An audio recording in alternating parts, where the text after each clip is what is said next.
But I think one of the reasons why these people have this deep-seated anger and resentment is there's a bunch of people out there that have these lives that are deeply unsatisfying, because I think there are so many people that are working all day long doing something that is deeply unsatisfying and almost painful. Yeah, it's soul killing. Soul killing. Yeah. They're stuck in traffic all day, and then they're stuck in a cubicle after that. They relish the time to take a shit in the bathroom and look at their phone. I mean, they literally do that. That's a highlight of someone's day. They get in traffic on the way home. They get home after that, they're watching television, and they're...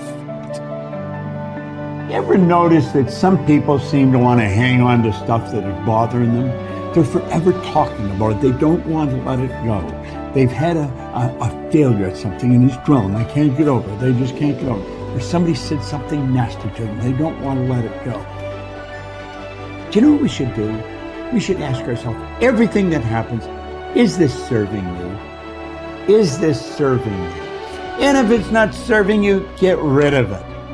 You don't want anything in your life that's not serving you, that's not causing you to grow, that's not adding to the quality of your life.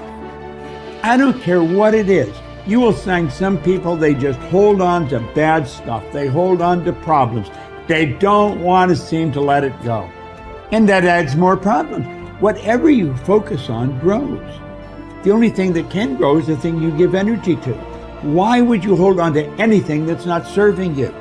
How bad does it have to get? I mean, to what denominator, to what lowest level do you have to reach before people really make up their mind to change? My message is, why wait? I mean, when you're feeling so altered emotionally, you feel so bad, that's the moment you could actually see yourself for the first time, because you're not answering your cell phone, you're not responding to all your texts, you're not watching TV, you're not going out to dinners, you're not calling people back.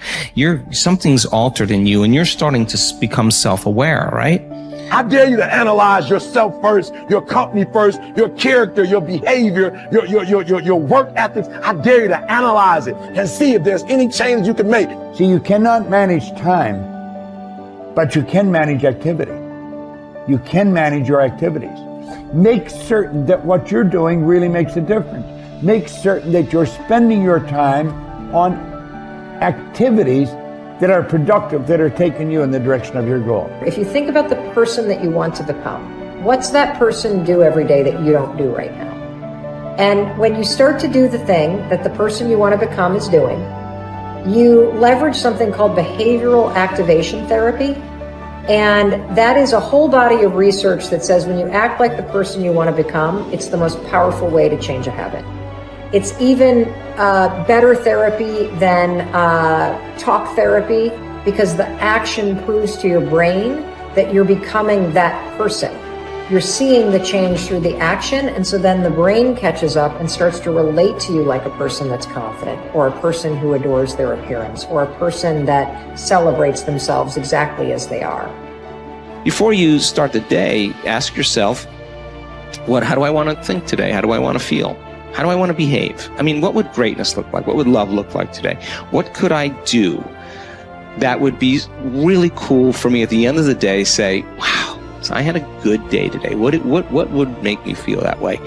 And if you can't find an answer to that, start reading. Who reads anymore? Read a book. I read so many books a week. I know, I'm that way too. So read something about, you want to be wealthy? Read a book about someone who became wealthy, and get real and realize they may have failed 50 times before they actually pulled it off. Or what were their characteristics? What were their traits? What made them? It wasn't about their wealth. It was about who they became. That's the key, right? So fill your brain with a little knowledge, and then just start asking yourself, what's the greatest expression of myself that I can be today? And rehearse it. Rehearse how you're going to be. And then if it leads to a different choice, that's the unknown. Mm-hmm. And just know that it's not going to be predictable. It's going to be a little uncomfortable. That's where the magic happens. If you can stay relaxed and awake in the unknown, things get pretty exciting. When you're back to the known, you're back to the familiar. Don't expect anything to change in your life. And if you say it's that person or that circumstance, you defaulted and went back to the program of the victim, allowing your outer environment controlling your thoughts and feelings. If you truly do this well, This is what I discovered. If I truly feel the feelings of my future before they occur, and I live in that state, I'm no longer looking for it to happen. How could I look for it if I feel like it already has, right? So I try to stay in that state, because then I'm not separate from it.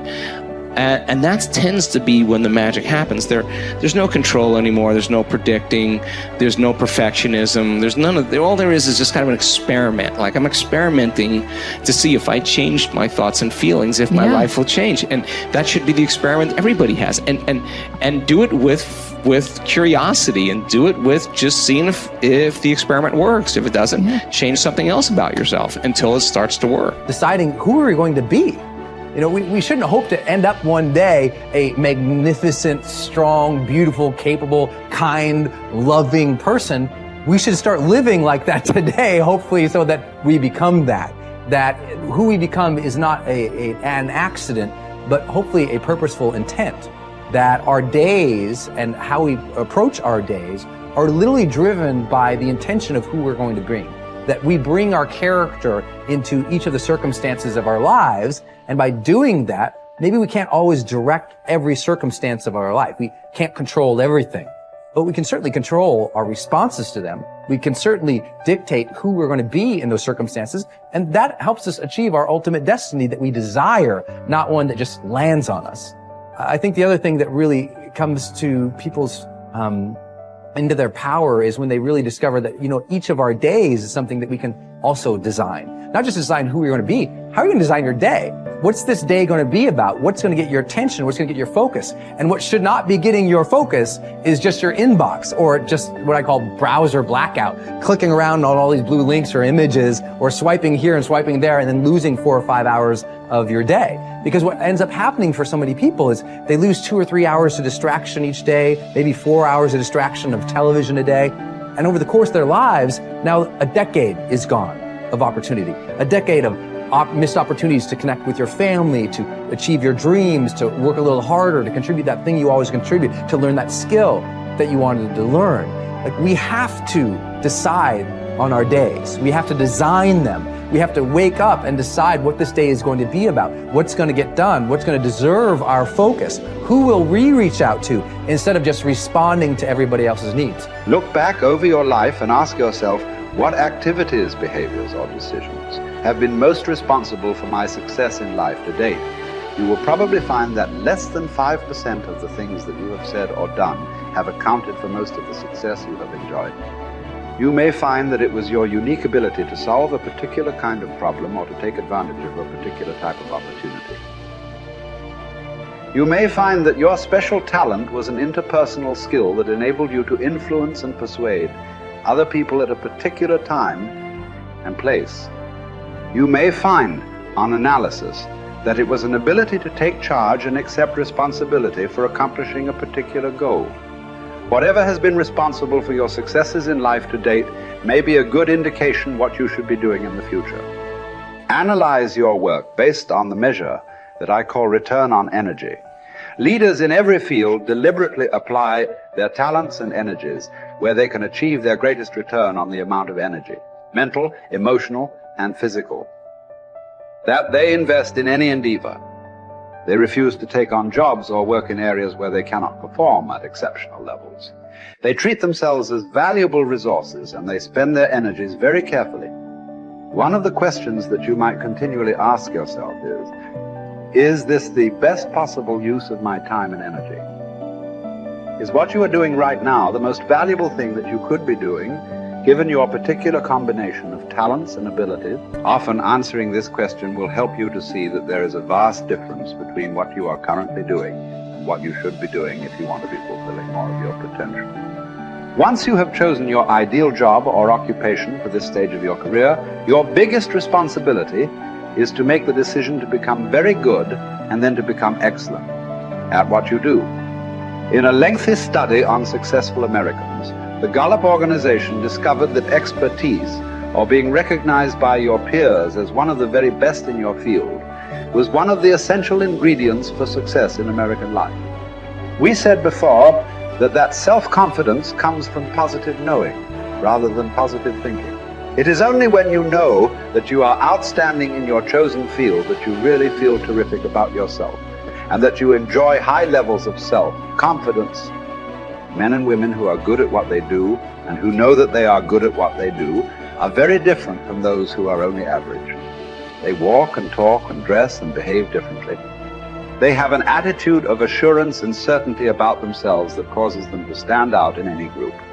They have a deep down sense of self-worth and self-confidence that is evident to everyone around them. The quality of a person's life is in direct proportion to their commitment to excellence, no matter what their chosen field.